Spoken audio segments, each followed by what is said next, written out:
Throughout the centuries, there have been many kings whose coffins and graves have been broken into. King Henry VIII, for example, even had one of his bones removed from his coffin, as someone wanted to steal this.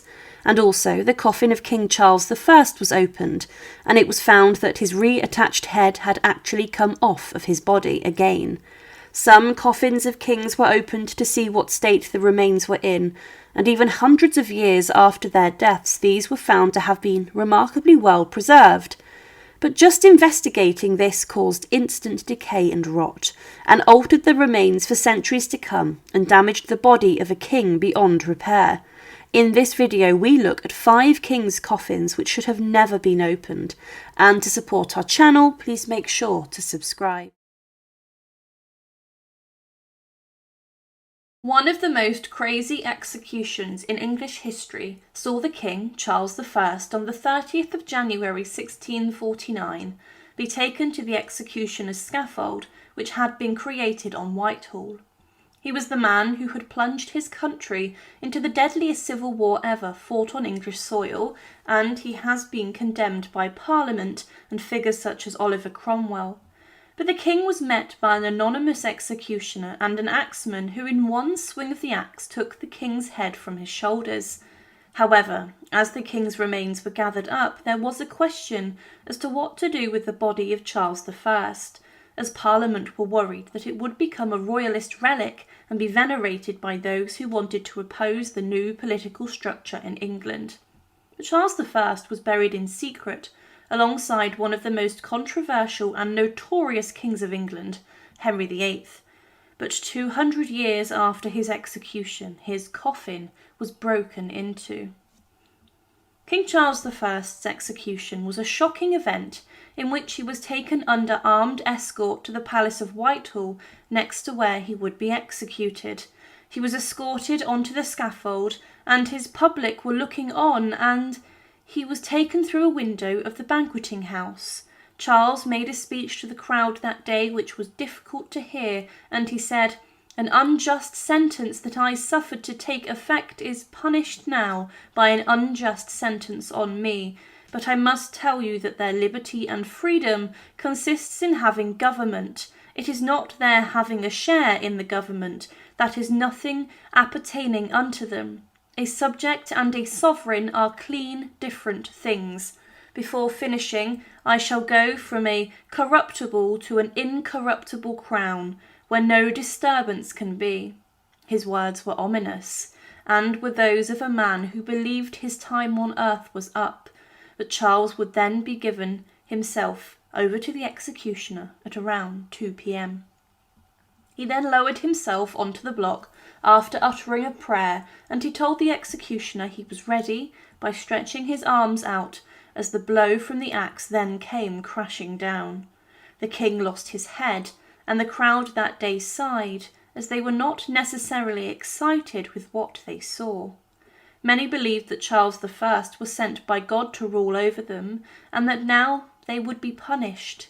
The executioner did show the king's head to the crowd, but his remains were then gathered together and were placed in a coffin ready for burial.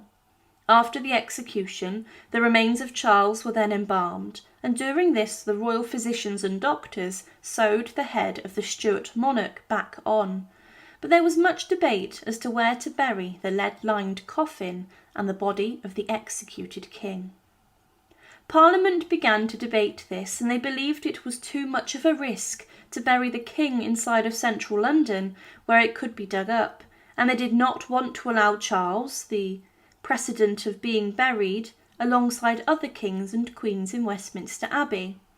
Parliament feared retribution and revenge for what they had done to Charles, and they did not want his burial site to become a shrine, but they then came to the conclusion to bury Charles inside of Windsor Castle, and specifically St George's Chapel, but this would be done in secret. It was said that this was a quieter place to bury the king, but the royal vaults would become much busier in the centuries after. In the middle of the night, on the 9th of February 1649, the coffin of Charles I was taken quietly from central London to Windsor, and he was then buried inside of the same vault as King Henry VIII, who was also laid to rest in a purpose-built vault alongside his third wife, Jane Seymour. This was said to have been a rather secretive space. There were plans for Charles II, the executed king's son, to bury his father in a grand mausoleum inside of Hyde Park, but this never occurred, and still today Charles is laid to rest in this vault with Henry VIII, two brutal kings laying side by side. However, for centuries it was believed that Charles's coffin had been lost to time, and thus his remains were missing. But the burial vault containing his body was actually broken into during building work in 1813, and the builders also found the remains of a child's coffin, this being the child of Queen Anne that tragically died. But Henry VIII's coffin was said to have been in a very poor state, as it had been broken, and there were even stories of people breaking into his coffin and stealing his bones. But Charles's coffin was found next to Henry, and the man who was investigating this was Sir Henry Halford, and he opened Charles's coffin on the 1st of April 1813 to confirm that this was in fact the lost body of the executed Stuart monarch. He did this in front of the Prince Regent, the future George IV, but he noticed when he broke into the coffin that Charles's head, which had come loose from his body. As mentioned, his head was sewn back on, but the thread must have decayed in the years since. On top of the coffin was an inscription that said King Charles 1649, and it was noted that the body of Charles I had been prepared in a different way. It was wrapped in a number of layers of cerecloth, which helped preserve it well, and it was so well wrapped that Halford had to take the body out of the coffin to unwrap it. He then wrote that at length the whole face was disengaged from its covering. The complexion of the skin of it was dark and discoloured. The forehead and temples had lost little or nothing of their muscular substance. The cartilage of the nose was gone, but the left eye, in the first moment of exposure, was open and full, though it vanished almost immediately. And the pointed beard, so characteristic of the period of the reign of King Charles, was perfect. The shape of the face was a long oval. Many of the teeth remained, and the left ear, in consequence of the interposition of the untouched matter between it and cerecloth, was found entire. It was difficult at this moment to withhold a declaration that, notwithstanding its disfigurement, the countenance did bear a strong resemblance to the coins, the busts, and especially to the pictures of King Charles I by Van Dyck, by which it had been made familiar to us. It's true that the minds of the spectators of this interesting sight were well prepared to receive this impression, but it is also certain that such a facility of belief had been occasioned by the simplicity and truth of Mr. Herbert's narrative, every part of which had been confirmed by the investigation so far as it had advanced, and it will not be denied that the shape of the face, the forehead and eye, the beard, and the most important features by which resemblance is determined. When the head had been entirely disengaged from the attachments which confined it, it was found to be loose, and without any difficulty was taken up and held to view. It was quite wet, and gave a greenish-red tinge to paper and to linen when touched it. The back part of the scalp was entirely perfect, and had a remarkably fresh appearance, the pores of the skin being more distinct as they usually are when soaked in moisture, and the tendons and ligaments of the neck were of considerable substance and firmness. The hair was thick at the back part of the head, and in appearance nearly black. A portion of it, which has since been cleaned and dried, is of a beautiful dark brown colour. That of the beard was a redder brown. On the back part of the head it was more than an inch in length, and had probably been cut so short for the convenience of the executioner, or perhaps by the piety of friends soon after death, in order to furnish memorials of the unhappy king. This was a huge achievement for Sir Henry Halford. He had found the remains of the executed King of England, and he even held up the head and confirmed it was Charles without any doubt. He said that the muscles of the neck had evidently retracted themselves considerably, and the fourth cervical vertebra was found to be cut through its substance transversely, leaving the surface of the divided portions perfectly smooth, and even an appearance which could have been produced by a heavy blow inflicted with a very sharp instrument. This added further evidence that it was the king, as it confirmed that he had lost his head by a sharp weapon, such as an axe. But after it was said, following the examination of the head, which served every purpose in view, and without examining the body below the neck, it was immediately restored to its situation. The coffin was soldered up again, and the vault closed. This was the last time that the vault of the King Charles I, and also Henry VIII, was opened at all, and Charles was a man who led his nation into civil war, and some believed it was justified what happened to him on that cold January morning on the scaffold in 1649. But in the years after, his remains were unwrapped and his coffin was broken into in front of a crowd of shocked onlookers, including the future king. For his height, Edward I was sometimes referred to as Edward Longshanks, and he was always destined to become the king. He was the oldest son of King Henry III, and he married at a young age Eleanor of Castile, a well thought of European princess. As a prince, he began to command armies, and he made a significant number of enemies inside of Wales and Scotland, and he was someone who was trusted by his soldiers and forces. His father, the king, allowed him to rampage and fight the enemies of the English on his behalf, and Edward I was crowned king on the 19th of August 1274 inside of Westminster Abbey, following his father's death. As a prince, many believed that Edward was someone who would not have been fit for king, and some believed at the time that he would become a tyrant due to his ruthless nature and his violent attacks upon his enemies, but he was someone who took the role and job of king seriously, and he was loyal to those around him, and he continued to hone his craft as a military commander and leader. Those around him believed he was very good-looking and tough, and he was fit for the job, but he became a more patient man who was devoted to religion, and he also accepted the counsel of Parliament in helping him rule. He was, by all accounts, the perfect king for medieval England, strong, intelligent, and level-headed. However, he would expand the power and influence of England through his conquests to the west and also the north.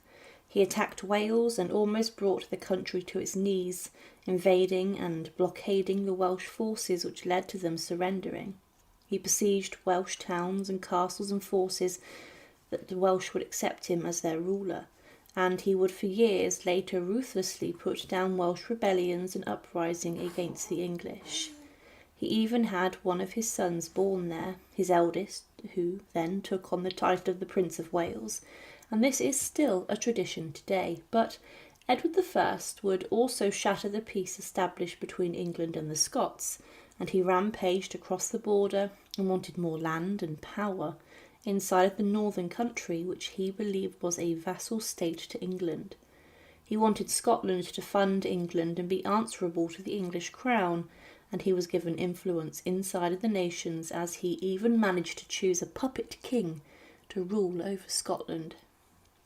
But in battles and campaigns against William Wallace and his troops, Edward became known, and he would get his own back on Wallace, who was regarded as a rebel, having him brought to London, where he was then tried as a traitor and was then in front of a huge crowd hanged, drawn and quartered. By the year 1306, Edward I was a very elderly man, and he had lived a long life by the standards of medieval England. Healthcare was virtually non-existent, despite the fact he was king. But Edward was becoming very ill. He would spend a large amount of money on importing foreign medicines and potions that he believed would treat him, and also importing leggings from Europe to help deal with problems from his legs. Edward I would also be kept inside of a neck brace, and he probably suffered with arthritis and joint pain. To relieve this, the king took regular herbal baths also, but whilst travelling towards Scotland for one more military campaign, he was taken gravely ill. The king wanted to destroy the Scots once and for all, but on the 6th of July 1307, at Borough by Sands in the north of England.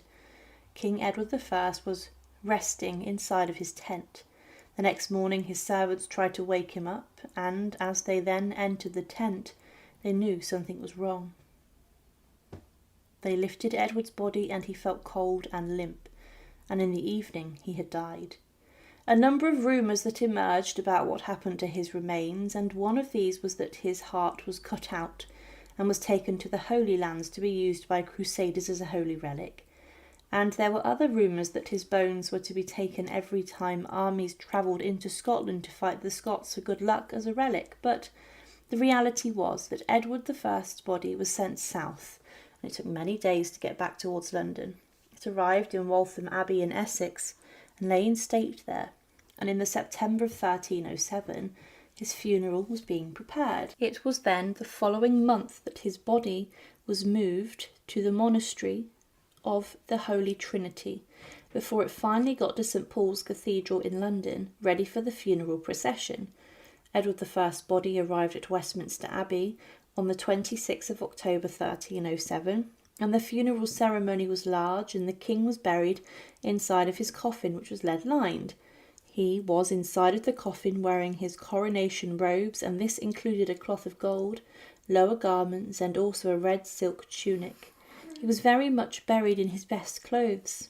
On Edward I's head was a crown, and in his hands were the sceptres of office, and he was placed inside of a plain black Purbeck marble tomb. There was no effigy created of Edward, despite the fact inside of Westminster Abbey many of the earlier kings' tombs have effigies on them, and this is still the case. But in the years following Edward I's death, a number of stories did come around about the state of his remains and burials. Some believed that the tomb was a temporary resting site, only as a plan was, according to his wishes, for Edward's corpse to be boiled down and then taken on crusades to fight alongside crusaders in the Holy Land. The tomb and coffin were opened many times throughout the following centuries, and what was discovered was shocking. The first time the coffin was opened was roughly 70 years after his death.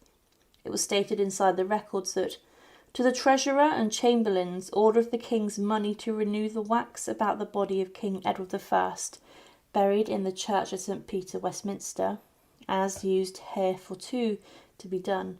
What this meant was that the coffin was opened for the remains of Edward to be rewrapped in wax and cerecloth, the heavy, thick, protective cloth his body was shrouded in, to preserve it. This would have been an expensive process, but was aimed at keeping the king's remains in a good state by renewing the wax around it. It's possible that his remains were completely recapped, rather than just extra wax being placed on it. However, this is doubtful due to the next time the coffin was opened, the king's remains were found in a remarkable condition. In 1774, over 400 years since the death of Edward I, the coffin was opened yet again, but what was found this time was that the state of his remains were brilliant, considering that he had died such a long time ago. It was written about this that the chin and lips were entire, but without any beard, and a sinking or dip between the chin and underlip was very conspicuous. Both the lips were prominent, the nose short, as if shrunk, but the apertures of the nostrils were visible. There was an unusual fall or cavity on the part of the bridge of the nose which separates the orbis of the eyes, and some globular substance, possibly fleshly part of the eyeballs, was movable in their sockets under the envelope. It was said, on lifting up the lid of the tomb, the royal body was found wrapped in a strong and thick linen cloth, waxed on the inside. The head and face were covered with sudarium, or face cloth of crimson, sarcenet wrapped to 3 folds, comfortable to the napkin used by our Saviour in ways to his crucifixion. On flinging open the external mantle, the corpse was discovered in all the signs of majesty richly habited. The body was wrapped in a fine linen cerecloth, closely fitted to every part of the body, even to the very fingertips and face. The writs ordering the renewal of the wax and covering of the body of Edward I, being extant, gave rise to this search. Over the cerecloth was a tunic of red silk damask, above that a stole of thick white tissue crossed the breast, On this, at 6 inches distance from each other, quarterfollis of figure, work of gilt metal set with stones, imitating rubies, sapphires, amethysts, and to the intervals between the quatrefoils on the stole, powdered within minutes white beads, tracked down into the most elegant embroidery, in form not unlike what is called the true lover's knot. The king's clothes that he had been buried in were still shimmering, and was said that above these habits was the royal mantle of rich crimson satin, fastened on the left shoulder with a magnificent fibula of gilt metal richly chased, and ornamental with 4 pieces of red and 4 of blue transparent paste, 24 more pearls. The corpse from the waist downwards was covered with a rich cloth of figured gold, which fell down on the feet and was tucked beneath them. On the back of each hand was a quarterfoil like those on the stole. In the king's right hand was a sceptre, with a cross of copper gilt and an elegant workmanship reaching to the right shoulder. In the left hand was the rod and dove, which passed over the shoulders and reached to the ear. The dove stood on a bull placed on the 3 ranges of oak leaves of enamelled green. The dove was white enamel. On the head was a crown chased with trefoils made of gilt metal. The head itself was lodged in the cavity of the stone coffin, always observable in those receptacle of the dead. The corpse was dressed in conformity with ancient usage, even as early as the time of Saxon Sebit. Despite the fact that Edward I had been buried in a rather plain tomb, there had been very successful attempts to preserve his body and remains inside of Westminster Abbey, and his body was said to have been in a brilliant state because of this. It was not expected for it to be in this way, but Edward's body had been protected well. He was a warrior king and was probably one of the greatest kings that England had ever had. For 400 years following his death, his face was still recognisable. King James V was born on the 10th of April 1512 in Linlithgow in Scotland, and he would become the King of Scotland from 1513 to 1542. He became the king when he was just a baby, following the death of his father, King James IV, in 1513. He was crowned king at just 17 months old, and he was so young a regency council was established to rule on his behalf until he became of age, and one person who helped was his mother, Margaret Tudor, the older sister of King Henry VIII. A power struggle broke out, as with most regency councils, and John Stuart, the Duke of Albany, and Archibald Douglas, the Earl of Angus, sought to gain possession and power from the young king. James's mother would later change her allegiance, and the Duke of Albany fled to France in 1524, but Archibald Douglas would later hold James V practically under house arrest, keeping the king under lock and key. James V took control of Scotland in 1528 after he escaped from his stepfather's imprisonment, and he would then exile him, and he seized Douglas's powerful lands for himself. Over his reign he would try to strengthen Scotland by controlling many royal estates and ensuring he oversaw the justice system, and he founded the College of Justice. He wanted to bring more order to the country, in particular in dangerous regions such as the Scottish borders. James V married twice, to 2 French noblewomen, Madeleine of Valois and later Mary of Guise, and he strengthened allegiances between Scotland and France. During his reign, there was a fledgling Protestant movement in Scotland, inspired by the work of Martin Luther in Europe, and James V was a staunch and devout Catholic, and he was granted the title of Defender of the Faith by the Pope. He even cracked down on heretics and had a number of people executed for their religious beliefs. His uncle, King Henry VIII, signed a peace treaty with him at some point throughout his reign, but James's reputation is varied.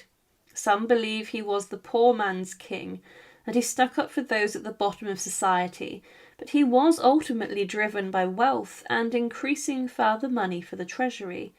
He was described by John Knox as, he was called of some, a good poor man's king. Of others he was termed murderer of the nobility, and one that had decreed their whole destruction. Henry VIII, James's uncle, was urging him to dissolve monasteries and religious houses like he was, and James refused to listen to his uncle's words, and he also refused in 1542 to meet with King Henry VIII at York. This greatly offended Henry, and he then launched an invasion in Scotland. By this time James V was already ill, and he was known in 1533 for having a sore face, and then later pox and fever. He later wrote to his wife in 1534 saying that he had never been as ill as he had previously been, but he had managed to recover. These repeated bouts of illness would have not given his immune system time to recover. But when King Henry VIII launched this invasion, he probably brought a huge amount of stress to the King of Scotland, making him not very well at all. James V hoped to invade England himself, but he was discouraged from doing so. But on the 24th of November 1542, the Battle of Solway Moss erupted between the English and the Scottish. James V's 18,000 Scottish troops advanced into England, and they were met by the English with around 3,000 men commanded by Lord Wharton. The battle was a shocking rout for the Scots, and the English managed to pen the Scots in near to a river, and they found themselves under intense fire and fighting. It's believed that many drowned in the river, and the battle was a complete disaster for King James V. He was not present at the battle, and he then withdrew to Falkland Palace. The effect that the defeat of the Battle of Solway Moss caused on James V was huge. He felt incredibly humiliated and was within days taken ill with a fever. He had, let's remember, already been seriously ill a short while before, and then he was informed days later that his wife had given birth to a daughter instead of a son, and it's believed that this crushed James V's will to live. And he had given up. He wanted a son to become his heir, and he was reported to have said that the House of Stuart came with a lass and will go with a lass. Inside of Falkland Palace he continued to go downhill, and he took to his deathbed, and he died on the 14th of December 1542 at the age of 30, and was then succeeded by his daughter Mary, Queen of Scots. James V probably died from, it's believed, either cholera or dysentery, but the crushing defeat inflicted upon him by his uncle Henry VIII broke him, and historians for years have believed that shame or despair brought on by defeat could have finished him off. On the 7th of January 1543, King James V's body was taken from Falkland to the Forth Ferry at Kinghorn, and was then transported into Edinburgh, escorted by a funeral cortege. The funeral took place for King James V inside of Holyrood Abbey, and he was buried there, in the choir at the heart of the church next to his first wife Madeline and two of his sons. Over his burial site, a stone tomb was created, and on this there was a lion, a crown, and a huge inscription in Roman letters. Alms were distributed to the poor of Edinburgh, and there was much ceremony around his tomb for some time.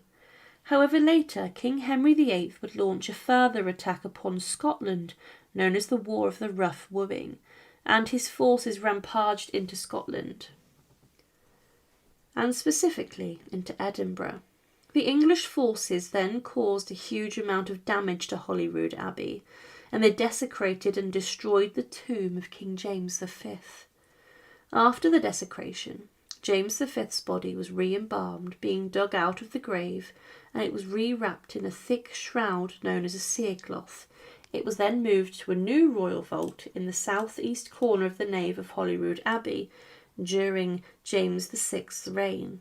The vault was accidentally found in January of 1683, and inside the vault it was discovered that James V's body was inside of a lead and wooden coffin, the lead coffin providing protection to his body, and the wooden coffin being the outer shell. His coffin was opened, and what was found was disturbing. It was stated that James V's flesh had turned black, presumably with decay and rot setting in, and there was still hair on his head. But 5 years after this, the coffin was opened again by an angry Protestant mob, and it was left open. And with this, James V's remains decayed further. In 1735, it was seen in this way, and then the lead coffin in 1768 of the king was stolen after the collapse of Holyrood Abbey's roof, and the king's bones were thrown out of the coffin, and they were thrown into a pile with the remains of other royals inside of the vault. In 1840, the bones of the royals were all collected and were then placed inside of a large coffin, all mixed together, and they were placed inside of a rebuilt royal vault in a corner of the ruined abbey. And still today that royal vault is there, inside the coffin containing James V's body. Well, his bones, and many others are in there. King James V was the nephew of King Henry VIII, and the English Tudor king dealt with the Scottish King James, a terrible defeat which may have led to his death. In the years following his death, his coffin was cracked open and smashed to pieces, as was his tomb, and still today his bones remain alongside the remains of others in the royal vault, in a mess within a coffin containing lots of other royals. In July of 1793, following the first anniversary of the declaration of the French Republic that deposed the French monarchy, the new government ordered a decree that caused chaos.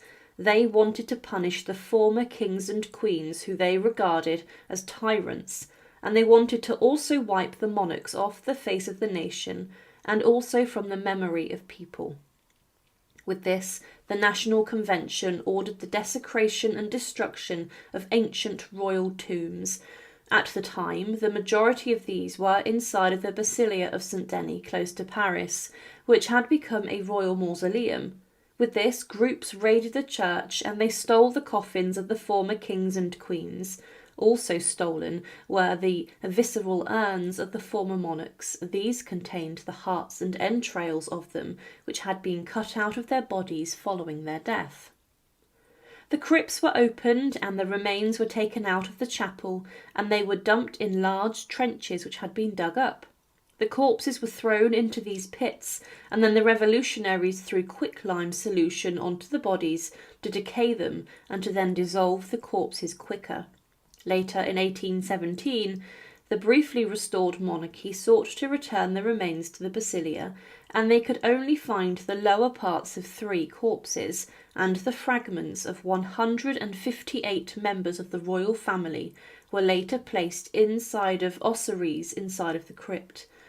There was very little left of the former kings and queens of France, but inside of the churches there were further desecration as monuments were stolen and smashed, and there was a huge amount of damage. It was an attack on the old order which had been overthrown, and some who witnessed the exhumations and the desecration were even shocked by what they saw. It was a symbol to end the monarchy and an attempt to wipe those from history, and one man who witnessed the events claimed that God would annihilate an entire race and scattered its buried ancestors, and he believed that this was what had previously been warned about in the Bible. The exhumations had been little documented over the years. They were spoke about a lot at the time, and they were a rather important event. The exhumations were performed whilst many officials looked on, and whilst a large crowd made up of many people from the former monks of the chapel to the staunch revolutionaries looked on. The corpses were removed from the sarcophagi inside of the upper church and then taken from the coffins. There was a brief examination to see what state the remains were in, and it was claimed that the majority of the ancient dynastic monarchs' corpses had been reduced to ash, but the later kings and queens of France had been well preserved, but there were some who, despite the embalming process occurred, were in a bad way. The Bourbon monarchs were known for being in a state, and it was said that the putrefied bodies of some emitted a malodorous black vapour that sickened workers before it was checked with vinegar, and burnt saltpetre. Inside of the central Bourbon crypt, one of the first coffins opened and broken into was that of King Henry IV. Under the light of torches, the corpses were lifted out of the coffin, and the remains were said to have been very well preserved. It was classed as a miracle, and a cast was taken of his face, showing the deceased king's face with his beard full, his eyes shut, and his face looking as if he died just days before. The corpse of Henry IV was then briefly inside of the choir before it was dumped into the trench outside. There was one corpse which was left alone, though. This was that of King Louis XIV, Supreme's commander, Henry de la Tour d'Avril. He was considered at the time the greatest general, and his coffin was opened as the crowd wanted to pay their respects to him. His body was said to have been odourless and intact, and a drawing was made of his body. It had been wrapped in a shroud, and this was uncovered, and it showed the brutal wound that he had died from, a cannonball being shot into his stomach. But the sight of his body stirred up some patriotism along the revolutionaries. There were a number of pieces of the remains of the former monarchs taken. People pulled teeth from the dead and then later tried to sell them. One man who saw the chaos claimed that I had the pleasure of touching these venerable remains. I took his hands with a certain respect that I could not resist, as true a republican as I am. He later saw a soldier who lifted up one of the corpses and then cut a lock off the red beard. Things became violent inside of the crypts because of the anger that the kings and queens represented at the time. A woman approached one of the corpses and swore at it, and then kicked it, which was so brutal that it was knocked from the plinth where it was placed. The coffin of Marie de Medici, the second wife of Henry IV, was opened, and some bones were found inside of muddy water or liquid, and 2 workers scooped them out, and then insults were thrown at her remains for the rest of the day. People pulled pieces of her hair from her skull and distributed them, and they then turned to the body of Anne of Austria. Her casket was opened, and they found her putrefied body, which was wrapped in a thick red cloth. This was then displayed.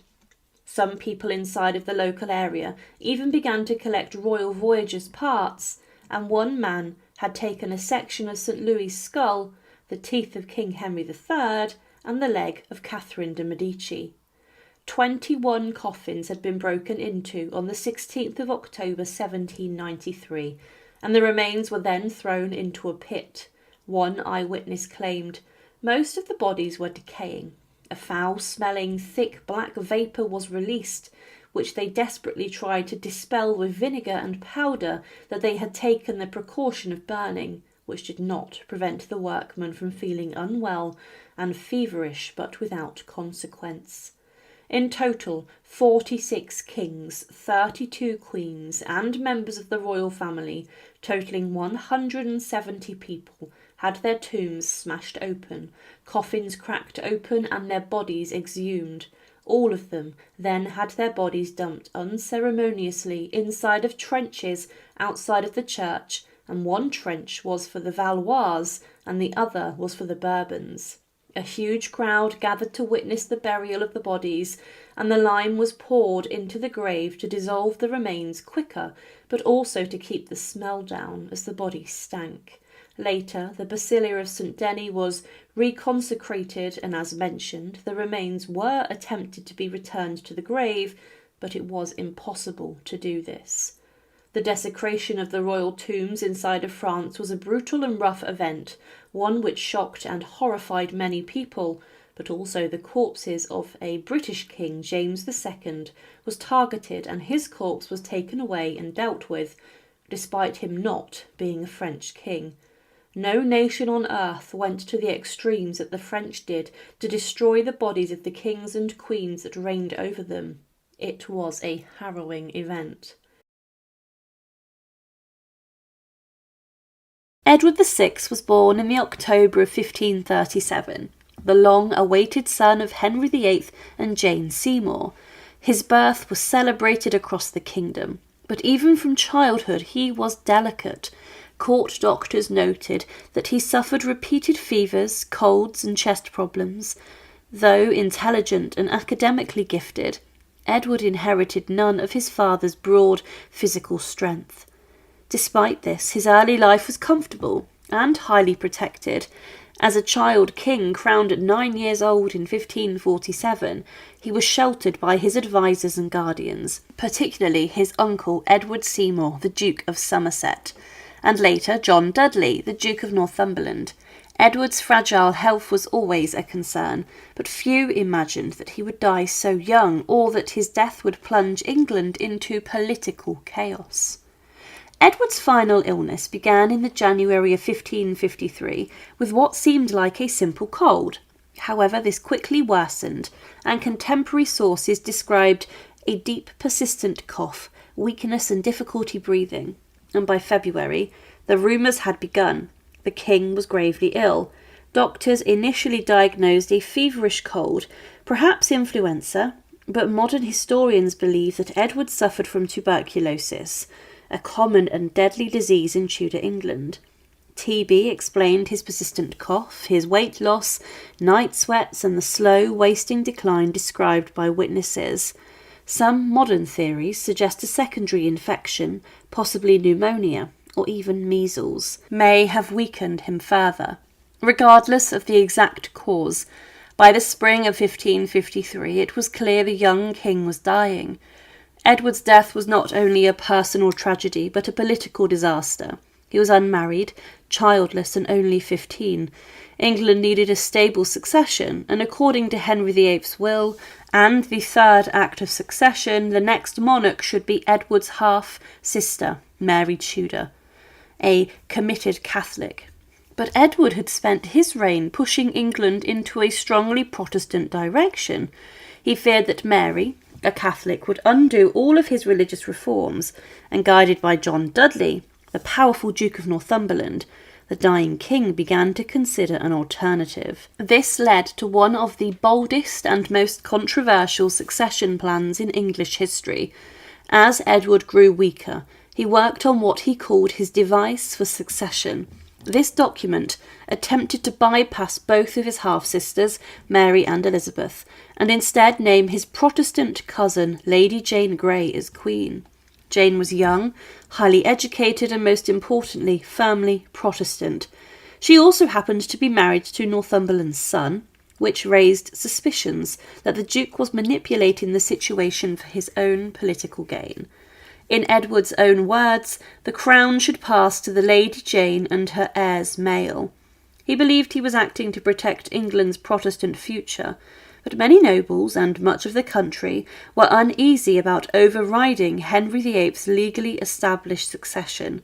Still, with Edward on the brink of death, his country accepted the plan, at least publicly. By early June of 1553, Edward was clearly dying.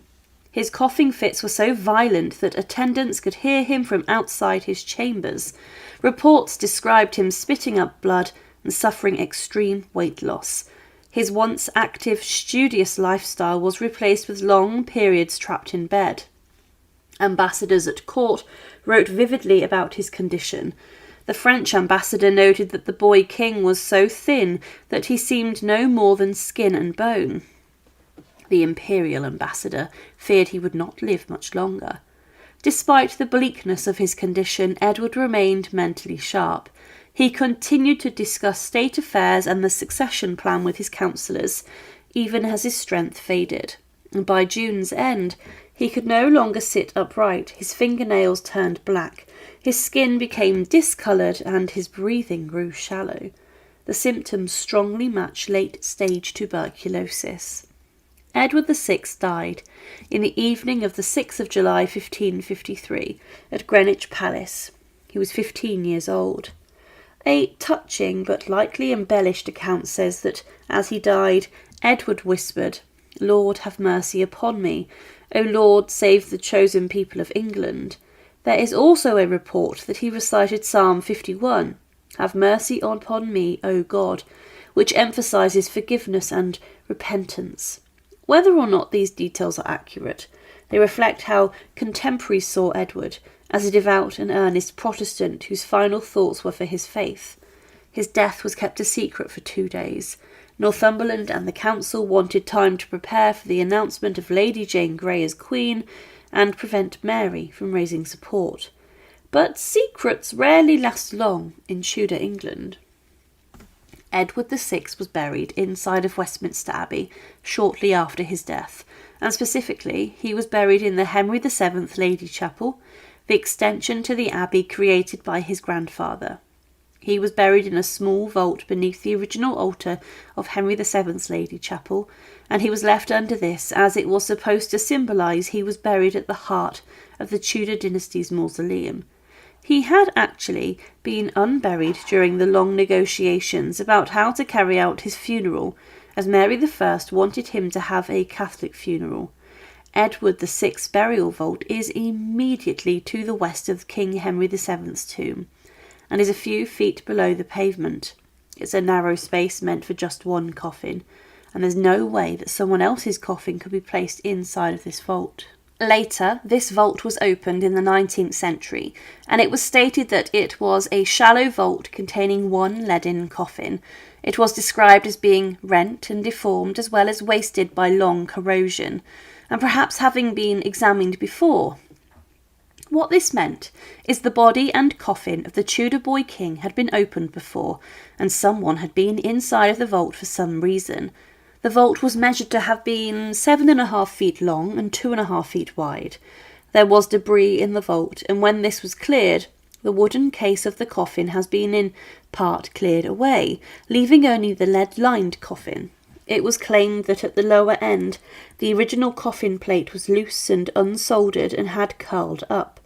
The Latin on this plate stated, "Edward VI, by the grace of God, King of England, France and Ireland, defender of the faith, and on earth under Christ supreme, head of the churches of England and Ireland, and he migrated from this life on the 6th day of July, in the evening of the 8th hour, in the year of our Lord 1553, and in the 7th year of his reign, and in the 16th year of his age." But also it was noticed that the head and skull of Edward VI had come undone, and had been disturbed, meaning that his face was exposed to the royal air. So what had happened was that someone had been inside of the burial vault of King Edward VI, and for some reason had cleared away the wooden outer shell of his coffin, and had also peered inside, and someone had uncovered his face. It's unlikely that the vault will ever be reopened again. Thank you for watching, and to support our channel, please make sure to subscribe, and once again, thank you so much for watching.